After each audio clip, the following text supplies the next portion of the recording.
What's up, everyone?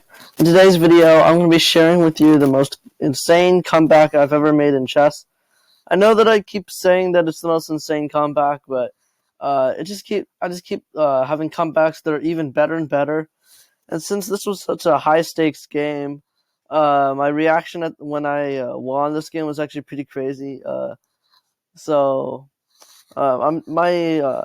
rating's now up to 1,086. And I should be making a video soon where I go over 1100, so be on the lookout for that. So my opponent starts off with a d4 opening, and I responded with e6. This is normally the French and used to play against, more against the king's pawn opening, but I played this anyways because I believe it's a strong opening, allowing both my bishop and queen to move out.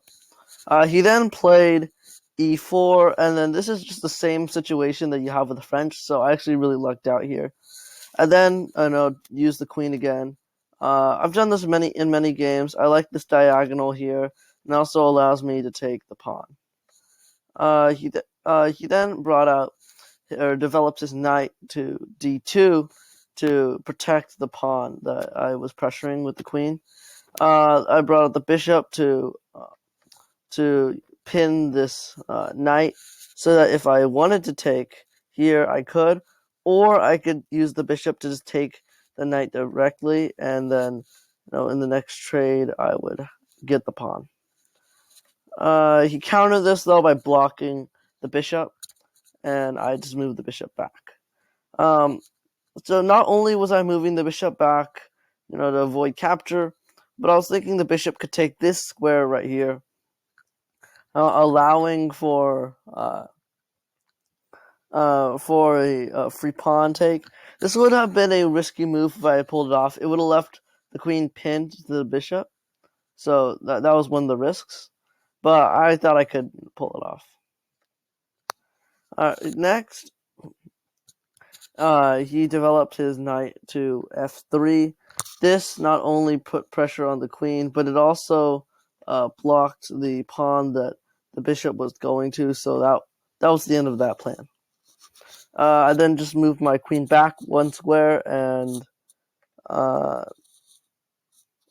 opponent brought his pawn to h3.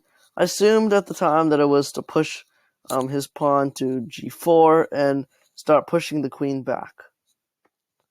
Then just developed the knight, and this is where the trouble started for me. After the knight development, he pushed his pawn to e5, and I ended up losing out on that.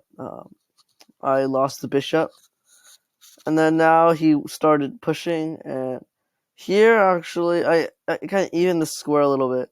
I managed to take a pawn, and now I was only technically point-wise one pawn down. I was able to pull back the knight to safety, and he pressured the queen again, and this was actually a pretty good move. My queen was really trapped at this point. But the one thing about this move was that he could have... There were several things he could have done. He could have done the en passant with his pawn. This would have taken the pawn, or he could have done something more like take with his pawn here. I think what he did next, which was just push the pawn, was a good idea. It really started moving the queen in more, but the thing is, he missed an opportunity to pressure the queen more. But it would have broken this trap on the queen, so I feel like he made the right decision. I then developed my knight. I wanted to take the pawn here, and then he just moved up his pawn for extra protection. I then pushed my pawn to a5, and then he didn't want to trade though, so he kicked my knight, and and then developed his knight a little bit more. I then castled. One thing was I wanted to give the king more protection, and I also wanted to give my pawn more protection with the castle. In this situation right now, I am kind of trapped. My queen has no room to maneuver, and all my pieces are kind of being pushed back. My knight can't really go anywhere, so can my queen. My bishop is very stuck, so I didn't know what I was going to do right now. He then decided to give his pawn more protection, and I tried to get the queen unstuck. By moving it to h5, I wanted to kind of bring the queen out and use it more, or at least get a queen trade off, since I wasn't really using mine. He then brought back his bishop to e2 to protect his knight. After that, I moved the queen up, and I was anticipating something more where he moves his knight, and this would leave the bishop pressuring the queen. In the end, though, he just retreated his knight. I believe it was to stop my queen from going to the e4 square, which would have been very dangerous for the king. Alright, because I could explain. So I should explain that. So if I had been able to move my queen there, I would have been able to move. I would then be able to move in the knight and then push, and it's going to be checkmate in 3 moves. So he wanted to protect against that. This would be a good time to add that I'm trying to reach a ELO of 1500 by the end of the year. So make sure you're subscribed and cheer me on to 1500. So next, I moved my queen in more. I wanted to put pressure on his rook and kind of kick it out of this lane, since I wanted to take his pawn. He used the protection of his knight to hold the queen, and now I only had one retreat option. So at this point, I am pretty trapped, and this isn't the best. The thing is, though, he's unable to move this knight here without it being taken, so that's the only protection I have. He moved his king. I think he wanted to move his castle over and trap the queen for good. So I prevented against that by using the knight, and I also wanted to trade off the bishop here since it was making me very nervous.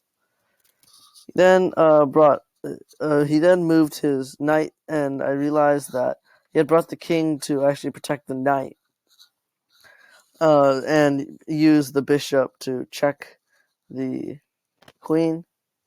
I then made my trade, and I didn't want to go anywhere near this. This was still a very dangerous diagonal, and the knight controlled these squares right here, along with this square, and this square, and the bishop controlled here, king here, queen, all of these squares. Oh yeah, and also he controlled these and these. So I can keep going on, but wait, let me just complete it. So he controls all of these squares, just to give you a picture. And I did not want to go near any of this, so I just so I didn't move my queen on this move. Instead, I brought out the knight. What I was thinking was something like this, where then I could take this knight and get the check in the process.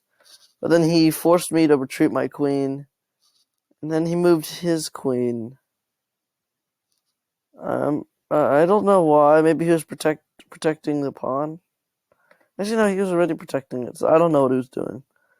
I moved my pawn up. I wanted to get some sort of trade. I wanted him to trade and then allowing me to bring out my bishop and getting the pin. He didn't trade on this move though. Instead, he actually blundered. Yeah, he blundered on this move. And it allowed me to take his knight, and now I was up by 1.